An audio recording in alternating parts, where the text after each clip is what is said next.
તમારા રોજ રોજના ઝઘડાથી કંટાળી ગઈ છું. તમારી જોડે ફાવતું જ નથી. હું તો આ ઘર છોડીને જઉં છું. મને રોકવાની કોશિશ ના કરતા. હા જા હેડ તું. હું કહું છું ને હું જઉં છું. હા તે તને કોણ રોકી રાખે છે? હેડતી થા ને હેડતી થા. હું કહું છું હા હું જતી રહું છું. મને રોકવાની કોશિશ ના કરતા. હા જા જા, તને કોઈ નહીં રોકતું, જા હેડ.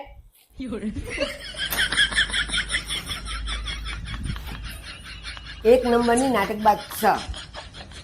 1 2 અને 3. ના, હું કેમ જઉં? હું કેમ જઉં આ ઘર છોડીને? આ ઘર મારું પણ છે. તમને ના ફાવે ને તો તમે જતા રહો. બાકી હું તો આ ઘરમાં જ રહેવાની અને તમારા માથા ઉપર ચઢીને નાચવાની. તમારથી જે થાય એ કરી લો. જાઓ. ચમ હેડ્યો તો આના મોટા ઉપાડ અને ચમ પાછો આવ્યો? પોટલા લઈને પાછો આવ્યો?